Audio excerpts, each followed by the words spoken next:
Hello and welcome. Today is the 18th day of June 2018, and I'm going to be doing a video regarding WWE Money in the Bank, but mostly in particular to that of betting odds and kayfabe. Therefore, if you have found my video via a search for such an event, this channel reflects mainly vast majority towards cryptocurrency charts and investing in such an ordeal. I'll talk about precious metals, the odd time, the stock market, other things, economic indicators. But in this video, I find this a very interesting subject, so therefore I would like to cover it. This from Odds Shark is dated Thursday, June the 14th. 2018 at the start of the day, 12:45 a.m. whatever time zone that was. I was going to say Eastern time because I'm used to saying that because that's the time zone I live in, but that's irrelevant for the most part. Spoiler, if you want to know the winners, the event's over. It's the two on the left, the men's event, which had 8 gentlemen, 4 of which shown on the screen. This big guy won, and the woman, she won as well, and they win this little briefcase. She turned her briefcase into a title that very night. And what we see here is men's Money in the Bank ladder match odds. For you can bet on this at places, sport books, different places will take action on such. Don't be surprised if you have very low minimum bets for such an occurrence, which means making a large income in such an event. Well, not only would it be reduced with your maximum bet, but if you keep on winning, there's a good chance they may stop you from wagering, especially if all you bet on was WWE and you kept winning like all the time. For if you followed the money here, you had one loser. One loser only. You would have had a bet on Shinsuke Nakamura and lost. Everything else would have won. So the odds on here, what we've seen, this was days ago. A gentleman named The Miz was at odds of -110, which means you are risking 110 to win 100 profit against a field of 7. It's like a horse race. I mean, if a horse race is a good favorite, sometimes you might get 2-to-1 odds, and a favorite, even an okay favorite, is going to be 3.5, maybe 3-to-1 odds. But when it's better than even odds, that means you are a monstrous favorite. And that big guy, Braun Strowman, at plus 400 or 4-to-1 odds at the time, was the winner. Very good payout. But you could not have known that then unless you knew something in advance, because we're talking about following the money won every single time. You would have won a bet with Braun Strowman. In the women's Money in the Bank, Natalia at plus 150, getting $150 profit for every 100 you put on her at the time, was the favorite. Alexa Bliss, the winner, you get 3.5 units for every one you put on. And then with Charlotte Flair, Sasha Banks, Ember Moon, Becky Lynch, Lana, and Naomi, you'd be getting about 9-to-1 odds. But again, Alexa Bliss would have been the bet, but you would not have gotten 3.5-to-1 odds on her. Ronda Rousey, former star of the UFC, came on big, then lost 2 matches, and well, now she's in the WWE. She was -400, which meant you'd have to put $400 to win, or 400 units to win 100. And I should say units because maybe you're betting dollars or euros or bitcoins or whatever you are betting by. And these were bet online odds at the time. So there's one place you can bet. I've rarely ever bet on this, and I haven't bet on WWE in 3 years, I think. AJ Styles and Shinsuke Nakamura, back then, the odds were even, -120 each. So you're paying juice, as they call it.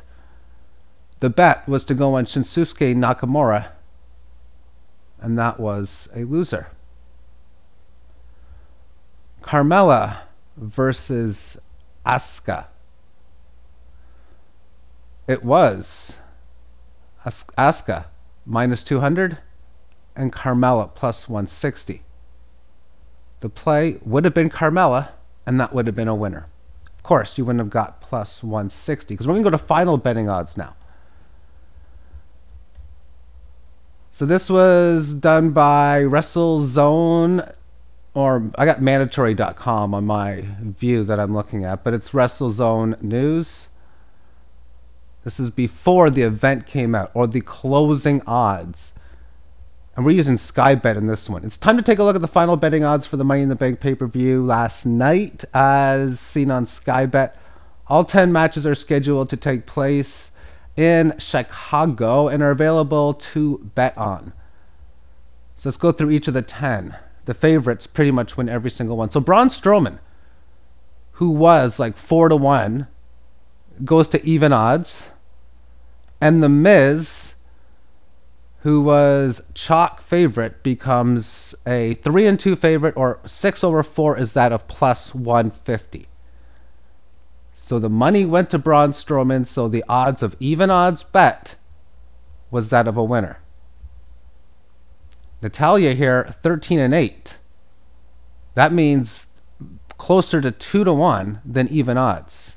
For 8-8 is even, 16-8 is 2-1. 4-7, that's very close to minus 200, 170 minus or so. So you would have had to risk about 170, and you would have won 100 on her. Shinsuke Nakamura versus AJ Styles. Well, at the time it was a pick'em. So now a big favorite change, as we have minus 150 and plus 110 when you adjust these odds. So that would have been a losing bet. And just playing the favorite again, just whoever's the favorite, you would have lost here. Seth Rollins, the favorite, wasn't shown in the last one, was the winner. And here where we see how Ronda Rousey goes to a 2-5 favorite, which means that's minus 250. And 7-4, that's like plus 175. So before, it was minus 400 plus 300. So Ronda Rousey not as big of a favorite. Nia Jax not as big of an underdog. Which meant if you played the favorite in itself, you lost, because Ronda Rousey was the loser. Officially, as far as the record books are concerned, she was the loser. And Nia Jax, at close to 2-1 odds, was a winning wager. Carmella, the favorite, was the winner. Big Cass, this was pretty much a pick'em as it was. So therefore, it's really hard to bet on a period, but and it pretty much is here again, but the smaller chalk and Daniel Bryan was the winner. Roman Reigns, favorite, wins. And the biggest favorite of the night was Bobby Lashley. That was a win. And the Bludgeon Brothers, 1-8 favorite. They were a win as well. Now, if there's any mathematical strategies in playing these, one thing I would think of is if you could find a way of getting these 2 pages in history, what the odds were a few days before the event, and what the odds are an hour before the event starts. And then that means in the many minutes before the event begins, you would make your wagers based on such. And if you had more lines than this, because there was only 5 here, of course 4 of them would have been winners. With this one here, we have the Asuka at minus 200. And where is she here? Even odds. So a big change. So one way I look at this is, what does quote unquote Vegas, and this isn't Vegas by any means, what do they give the likelihood of one person or one event, one team winning? If the odds are minus 120, minus 120, they're the same, that's 50% each. So in a situation here, if there was no juice on this, the average odds would be at plus 180. So what I would do is I'd bring up my calculator, plus 180 is equal to 2.8 in decimal. I'd push the 1x, and I realized that the underdog has about a 36% chance almost of winning, which means a little greater than 64% for the other side.